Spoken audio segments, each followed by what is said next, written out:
Yordania dikenal sebagai tanah para nabi. Tak jauh dari ibu kota Amman terdapat sebuah situs religi yang diyakini sebagai Gua Ashabul Kahfi. Jejak pemuda beriman yang disebut dalam Al-Quran Surah Al-Kahfi.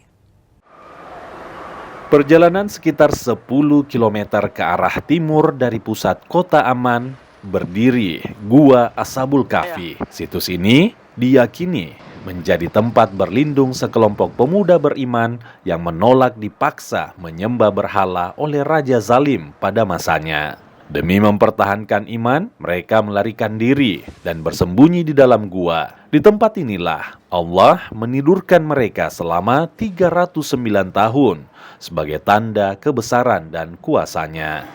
Dalam gua Ashabul Kahfi ini ada 7 makam, 7 kuburan, 7 orang Ashabul Kahfi. Wallahu alam.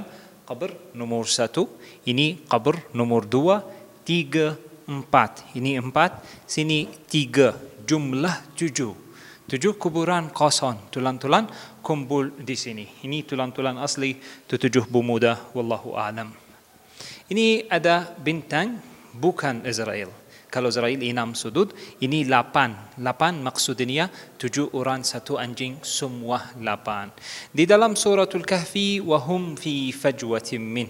In Arab bahasa, di sini al-fajwah. 7 orang tertidur di sini, 309 tahun. Kalau anjingnya tidur di luar.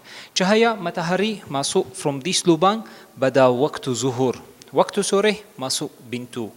Ini gua was asli, alami, sudah renovasi terakhir, the White Blaster, zaman Salahuddin Al-Ayyubi, wallahu alam. Ahlan wa sahlan. Kini, Gua Ashabul Kahfi menjadi destinasi ziarah religi.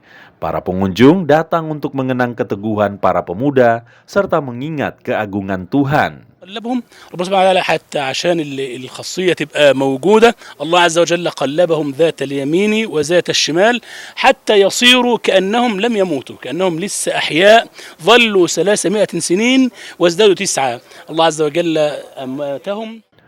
Di tengah modernitas kota Amman, gua ini menjadi pengingat bahwa keimanan dan keteguhan takkan pernah lekang oleh zaman. Dwi Nardi, Kompas TV, Amman, Yordania.